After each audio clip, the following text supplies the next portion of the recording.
الحمدللہ رب العالمین،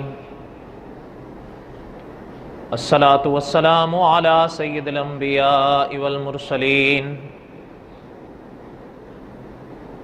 اما بعد، اعوذ باللہ من الشیطان الرجیم، بسم اللہ الرحمن الرحیم۔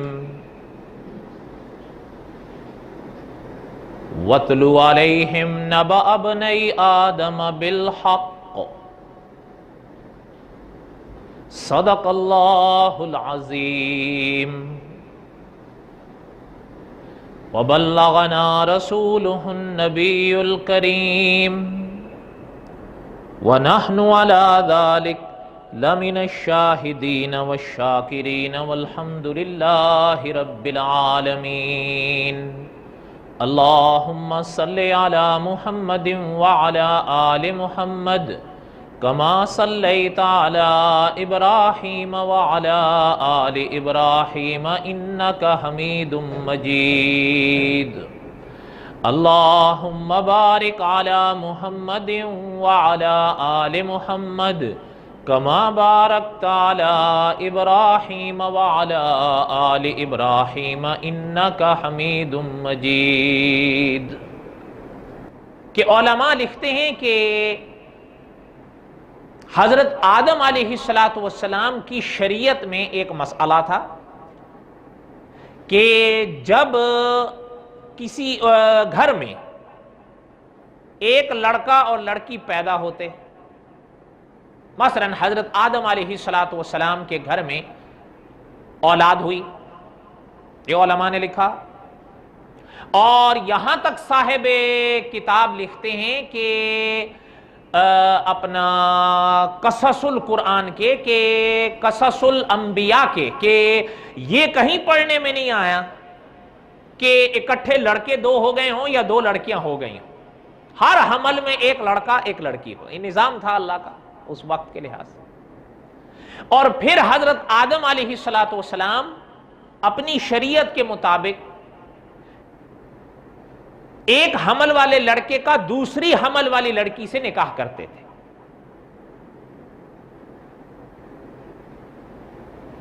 اس ترتیب کے مطابق قابیل کا جب جنم ہوا اس کے ساتھ ایک لڑکی پیدا ہوئی، اور حابیل کا جب جنم ہوا ان کے ساتھ ایک لڑکی پیدا ہوئی۔ اب حضرت آدم کی شریعت کے مطابق جب ان کے نکاح کا مسئلہ آیا نا، وہ یہ تھا کہ جس کا جنم ہوا قابیل کے ساتھ وہ نکاح میں جائے گی حابیل کے، اور حابیل کے ساتھ جس کا جنم ہوا وہ جائے گی قابیل کے نکاح۔ اچھا، یہ بات بھی علماء لکھتے ہیں کہ جو قابیل کے ساتھ پیدا ہوئی وہ چہرے رنگت کے لحاظ سے بڑی خوبصورت، لیکن حابیل کے ساتھ جو پیدا ہوئی کتابوں میں تصریح باقاعدہ ملتی ہے کہ وہ بدصورت تھی، خوبصورت نہیں تھی۔ اب جب مسئلہ آیا ان دونوں کے نکاح کا، حضرت آدم علیہ السلام نے اپنی شریعت کے مطابق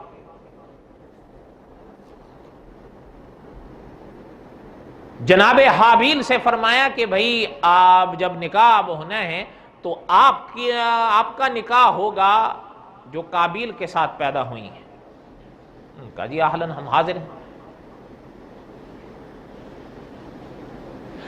اور جب قابیل کا مسئلہ ہے حضرت آدم نے یہی بات اس سے بھی فرمائی تو وہ اکڑ گیا، وہ کہنے لگا نہیں یہ تو نہیں ہو سکتا، یہ کون سی بات ہے کہ جو میرے ساتھ پیدا ہوئی ہے وہ ہر لحاظ سے میرے قابل ہے، میں اس کو خود کے لیے نہ رکھوں، حابیل کے حوالے کر دوں، اور جو اس کے ساتھ پیدا ہوئی ہے اس کو دیکھو آپ، اس کو میں کس لیے لے لوں۔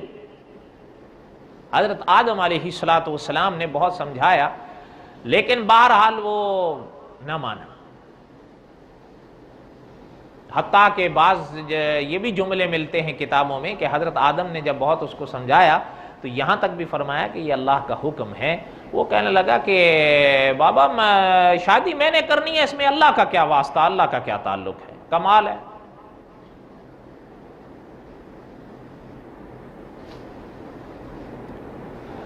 बहरहाल उलमा लिखते हैं कि ये माजरा उलझ गया काबिल की वजह से। जब काबिल ना माना, उलमा लिखते हैं उन्हीं दिनों का यह किस्सा था कि अल्लाह ताला ने वही के जरिए हजरत आदम अलैहिस्सलातु वस्सलाम को हल बताया कि इस माजरे का हल यूं करें कि अपने दोनों बेटों से कहिए कि कुर्बानी करें, कुर्बानी दें, जिसकी कुर्बानी हम कबूल करेंगे हमारा फैसला उसके हक में होगा। उलमा ये भी लिखते हैं कि हजरत आदम अलैहिस्सलातु वस्सलाम समझ गए थे कि फैसला किन के हक में होना है, लेकिन बहरहाल जो अल्लाह ताला का पैगाम था, हजरत आदम अलैहिस्सलातु वस्सलाम ने दोनों से फरमाया कि भाई कुर्बानी करो ताकि ये मसला हल हो।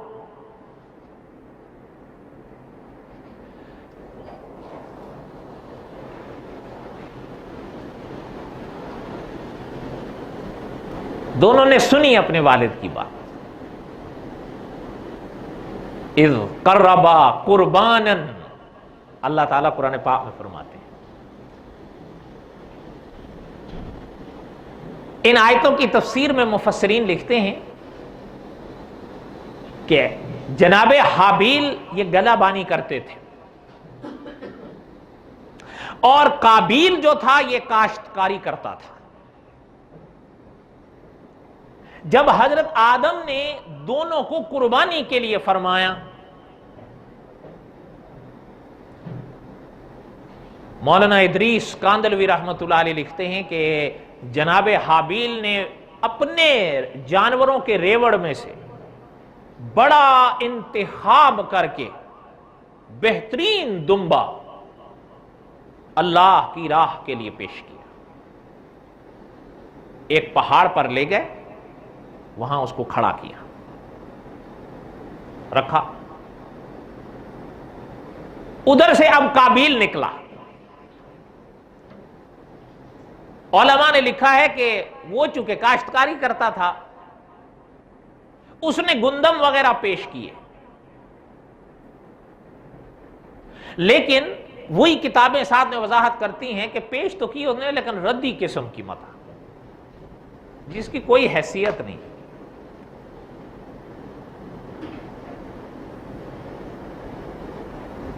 लन तनालुल बिर्र हत्ता तुनफिकू मिम्मा तुहिब्बून, ये कुरान में है।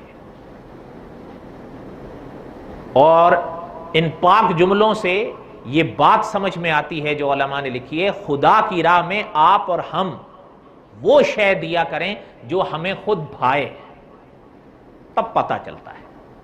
बात समझ रहे हैं या नहीं?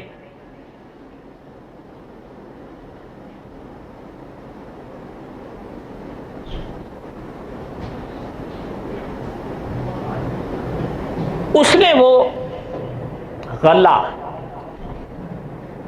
लिया, वो भी आ गया पहाड़ पर, रख दिया।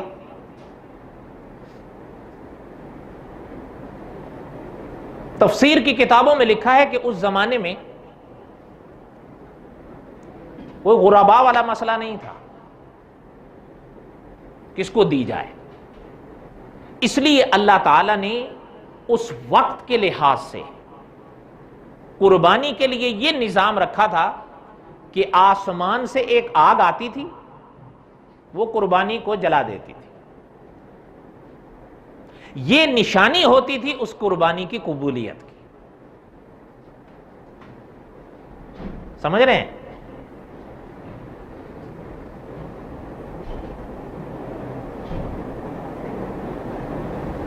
किस्सा मुख्तसर,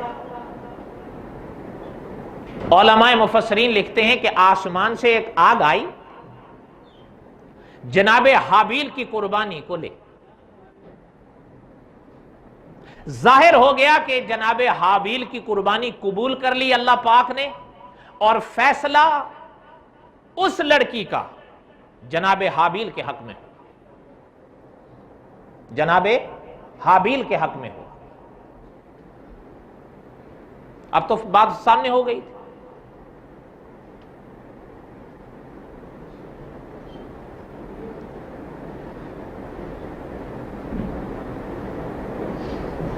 اللہ تعالیٰ نے حضرت حابیل کی قربانی کو قبول فتقبل من احدہما، اللہ تعالیٰ قرآن پاک میں فرما ہم نے ایک کی قربانی کو قبول فرمایا، وہ تھے حضرت حابیل۔ کون تھے؟ ولم یتقبل من الآخر، دوسرے کی نہیں ہوئی۔ دوسرا کون تھا؟ قابیل۔ صاف اللہ نے فرمایا ولم یتقبل من الآخر، جو دوسرا تھا اس کی ہم نے نہیں قبول۔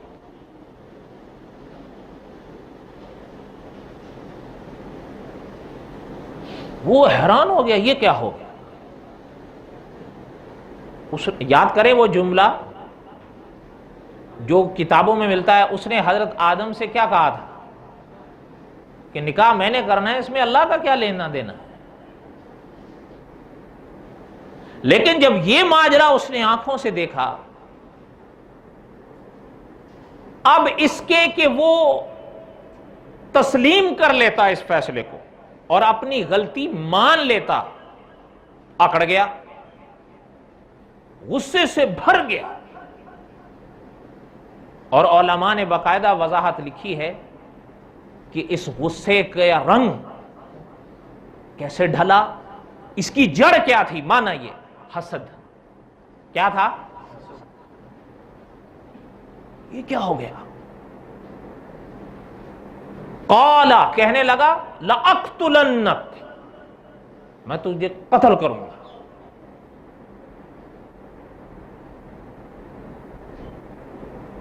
سنا حابیل نے کہ یہ مجھ سے کیا کہہ رہا ہے؟ قال لأقتلنک، میں تجھے قتل کروں گا، غصے کے مارے بھرا ہوا تھا۔ حالانکہ اگر آپ تھوڑا سا غور کریں، اس میں حابیل کا کوئی قصور تھا؟ اس کا اپنا قصور، وہاں سے تو خیر چلا گیا، لیکن وہ اس کے اندر جو تھا نفرت، حسد، جلن، وہ کڑتا رہا اندر سے۔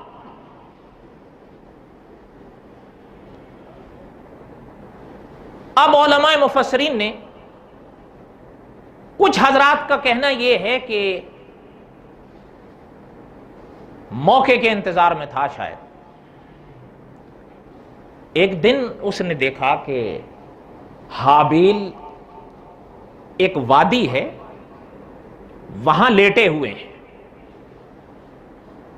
اور یہ بھی وضاحت ان کتابوں میں ملتی ہے کہ سو رہے تھے۔ اور دوسرے علماء فرماتے ہیں کہ یہ بھی بیانات پرانی کتابوں میں ملتے ہیں کہ وہ ایک چھری لیا، اپنے پاس رکھ لی اس نے، اور حابیل کی تلاش میں نکلا کہ کہیں پالوں۔ وہ کہتے ہیں کہ ایک راستے میں آمنا سامنا ہوا تو نکالی چھری اس نے، تو پہلے تو حابیل نے اس کو سمجھایا جو ان کے بس میں تھا، لیکن اس کے اوپر ایک اللہ معاف فرمائے، اللہ معاف فرمائے، اللہ تعالی حفاظت فرمائے، اس کیفیت کا ایسا غلبہ چھایا، وہ ایسا شیطان کے ہاتھوں میں آیا، اس نے کچھ اور نہ دیکھا نہ سوچا، وہ چھری کھونک دی۔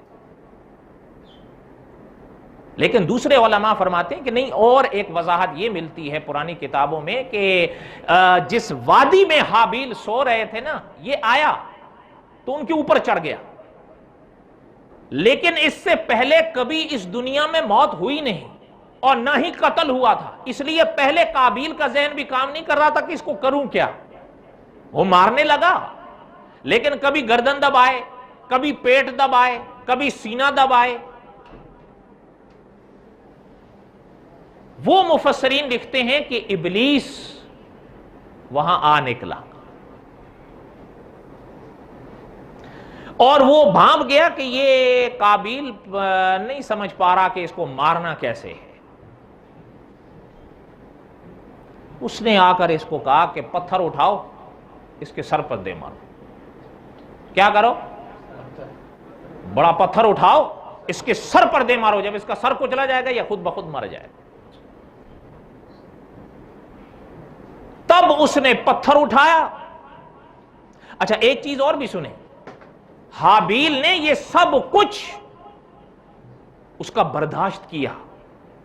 हाँ, याद रखिएगा, इसलिए नहीं कि हाबील के वजूद में ताकत नहीं थी। यह भी अगर आपके ज़हन में है तो उलमाए मुफस्सिरीन ने फरमाया ये गलत फहमी है, बल्कि पुरानी किताबों में यहां तक वजाहत मिलती है कि हाबील ताकत में काबिल से ज्यादा था, लेकिन हाबील ने यह कहा था काबिल से कि अगर तुम यही करना चाहते भी हो तो मैं तुम्हें कत्ल नहीं करूंगा ना। और क्यों नहीं करूंगा? इसलिए नहीं कि हाबील के अंदर ताकत नहीं थी ना, बल्कि क्यों नहीं कत्ल करूंगा, क्यों नहीं तुझ पे हाथ उठाऊंगा, इसकी वजाहत अल्लाह ने कुरान पाक में फरमाई है कि हाबील ने क्यों नहीं हाथ उठाया। इसलिए नहीं कि उसके अंदर ताकत नहीं थी ना, अल्लाह मियां क्यों नहीं, उसका जवाब हाबील दे गए थे। अब उस जवाब को कुरान की जुबानी सुनिए, अल्लाह ने उस जवाब को बयान फरमाया, इन्नी अखाफुल्लाह रब्बल आलमीन, मैं उस खुदा से डरता हूं, कैसे हाथ उठाऊं तुझ पे, खुदा से डर की वजह से तुझ पे हाथ नहीं उठा रहा हूं। मौलाना अमीन उकाड़वी रहमतुल्लाह अलैह फरमाया करते थे ना कि कुछ लोगों के हौसले बड़े होते हैं। और एक और भी बड़ी अजीब बात है, इन्हीं आयात की तफसीर में इमाम इब्ने कसीर रहमतुल्लाह अलैह ने लिखा है, गालिबन हजरत अयूब सख्तियानी रहमतुल्लाह अलैह का फरमान कि इस पाक आयत पर जो हजरत हाबील के जुमलों को बयान करती हैं, इस पाक आयत पर सबसे पहले हुजूर की उम्मत में अगर किसी ने अमल किया है तो वह हजरत उस्मान बिन अफ़्फ़ान थे। हो सकता है आप ना समझें, लेकिन बात समझिएगा, जब हजरत को बागियों ने घेरा था ना, तो आप अगर उस पर गौर करें, जब बागियों ने घेरा था हजरत को, हजरत की फौज वहां मौजूद थी, और बागियों, अगर आप तारीख को पढ़ें, जो बागी थे ना, वो उनको बहुत भी आप बढ़ाएं अदद के लिहाज से, वो 600 से ऊपर नहीं जाते, और वो भी सारे के सारे मदीने तैयबा में मौजूद नहीं थे। लेकिन उसके बावजूद हजरत उस्मान बिन अफ़्फ़ान ने ना खुद हाथ उठाया और ना अपनी फौज को हाथ उठाने दिया। इमाम इब्ने कसीर रहमतुल्लाह अलैह की इन्हीं वजाहतों को अल्लामा शब्बीर अहमद उस्मानी रहमतुल्लाह अलैह अपनी तफसीर उस्मानी में लाए हैं। बहरहाल ये ज़िम्नन बात आई, कहने का मकसद ये था कि हाबील ने जो हाथ नहीं उठाया वो इसलिए नहीं कि वो मुकाबला नहीं कर सकता था, बल्कि उलमाए मुअर्रिखीन के मुताबिक तो वो जोर में उससे बढ़कर था, लेकिन खुदा का खौफ दिल में रखता था।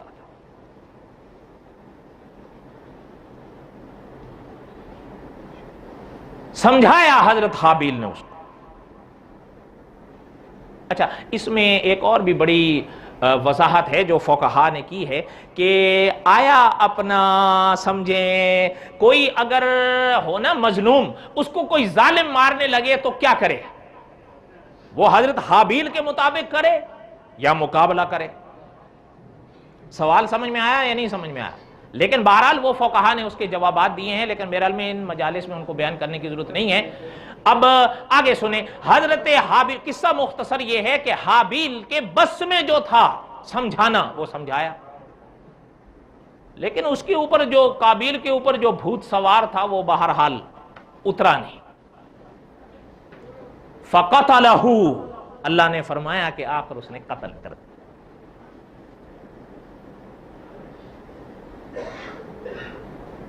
और ये भी बात सुने, उलमाए मुफस्सिरीन लिखते हैं कि यह दुनिया में सबसे पहली मौत, सबसे पहला कत्ल था। और यह भी उलमाए मुफस्सिरीन ने वजाहत की है कि अगर आसमान की दुनिया वाल देखें तो वहां भी सबसे पहले हसद एक ऐसा गुनाह था जो सामने आया, और जमीन पर भी सबसे पहला वो गुनाह था जिसे हसद कहते हैं, वो सामने, ये उसके नतीजे थे साहब। कोई इब्लीस ले लिया और कोई काबिल ले।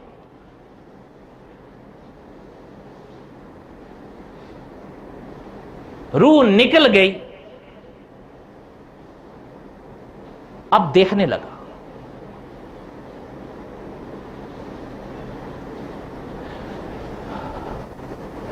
इमामुल अंबिया हजरत मुहम्मदुर रसूलुल्लाह सल्लल्लाहु अलैहि वसल्लम ने एक हदीस में इरशाद फरमाया, जिसे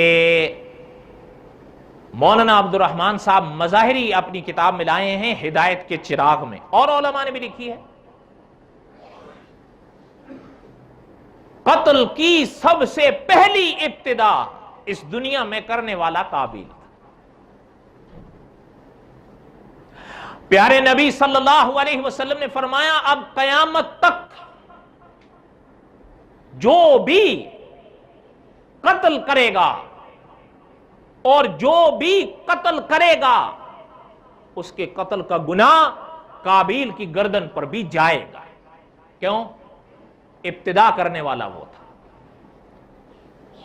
इसलिए उलमा ने लिखा है इन वाकयात की शरह में कि एक तो यह है कि आप और हम गुनाह करें, खुदा ना करे, वो भी बुरा है, लेकिन एक और भी बुरा है कि किसी गुनाह की इब्तिदा करें। हाँ, फिर अगली बात भी समझिए, वो गुनाह जाहिरी सूरत में हो और या वो गुनाह ऐसा हो कि आपको और हमें बड़ा अच्छा लग रहा हो लेकिन हकीकत में बिदअत हो। नहीं समझे? अल्लाह करे मैंने अब इशारा कर दिया है।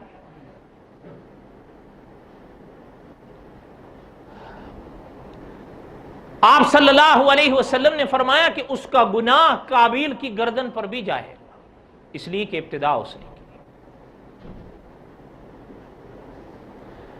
अब जब मार डाला, अब सोच में पड़ गया, अब क्या करूं? क्योंकि मैंने अभी अर्ज किया ना कि वजाहत मिलती है कि इससे पहले कोई मौत तो नहीं हुई।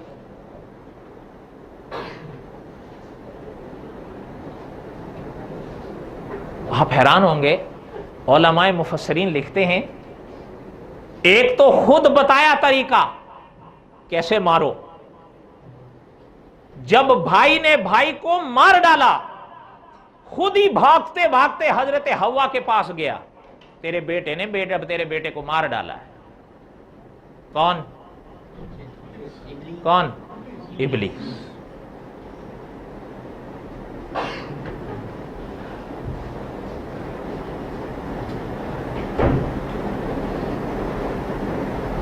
बाज़ उलमा लिखते हैं, आपने नाम सुना होगा मुल्क शाम, जिसे अब सीरिया या सूरिया कहा जाता है।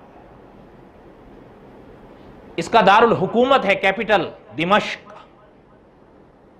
इस दिमश्क के शिमाल में एक पहाड़ है जिसे जबल कासियून कहा जाता है। उस पहाड़ पर एक गार है, एक जगह। वहां के लोगों में मशहूर यह है कि यह वो जगह है, और बाज़ तारीखों में भी लिखा गया है, बाज़ तारीखों में भी लिखा गया है कि यह वो जगह है जहां काबिल ने जनाब हाबिल को कत्ल किया था। और उस गार के अंदर एक जगह खून का धब्बा भी है, निशान जिसको कहते हैं। वहां के लोगों में यह मशहूर रहा कि यह जनाब हाबिल के ही खून का धब्बा है। बहरहाल वल्लाहु आलम भी हकीकतल हाल, इसलिए कि तारीखी बातें हैं, अल्लाह बेहतर जानते हैं कि क्या है, क्योंकि कुरान पाक में या अहदीस तैयबा में तो ये वजाहतें हैं नहीं। बहरहाल किताबों में यह मिलता है कि जबल कासियून पर हुआ, वल्लाहु आलम भी हकीकतल हाल, अल्लाह बेहतर जानते हैं कि कहां हुआ। अब जब लेके चला, पता है एक अजीब उसके गुनाह की नहूसत थी। किताबों में मिलता है कि उसका जिस्म काला स्याह हो गया। किसका? किसका? काबिल का। गलत फहमी में नहीं पड़ी, काबिल का। जालिम कौन था? कातिल कौन था? अच्छा, जब चलने लगा, अब उसको समझ में ना आए मैं करूं क्या, इसलिए कि पहली मौत, कहां छुपाऊं इसको। अच्छा, और जिसने तरीका बताया हो गया, भाग गया। अल्लाह ताला हिफाजत फरमाए उसकी भी। جو اس کے ورغلانے میں آتا ہے، اور دعا کریں اللہ تعالیٰ حفاظت فرمائے ہمارے بھی کہ ہم بھی اس کے ورغلانے میں آ جائیں۔ حالانکہ اللہ تعالیٰ نے کلام پاک میں فرمایا ہے کہ اس کے نقش قدم پر مت چلو۔ کس کے؟ کیوں؟ انہو لکم عدو مبین، تمہارا بڑا کھلا دشمن ہے۔ اس نے تو کہا تھا حضرت آدم کے سامنے میں پوری کوشش کروں۔ دعا کریں اللہ تعالیٰ، اور یہ بھی یاد رکھیے گا کہ تفسیر مکی میں یہ تشریح باقاعدہ ملتی ہے کہ صرف اللہ کی طاقت ہے جو آپ کو اور ہمیں شیطان سے بچا سکتی ہے، ورنہ نہیں۔ اس لیے قرآن پاک میں اللہ تعالیٰ نے کیا فرمایا ہے؟ جب خدا کے کلام کو پڑھنے کے لیے شروع کرو کہ اب ہم خدا کا کلام پڑھنے جائیں، تو پہلے کیا کرو؟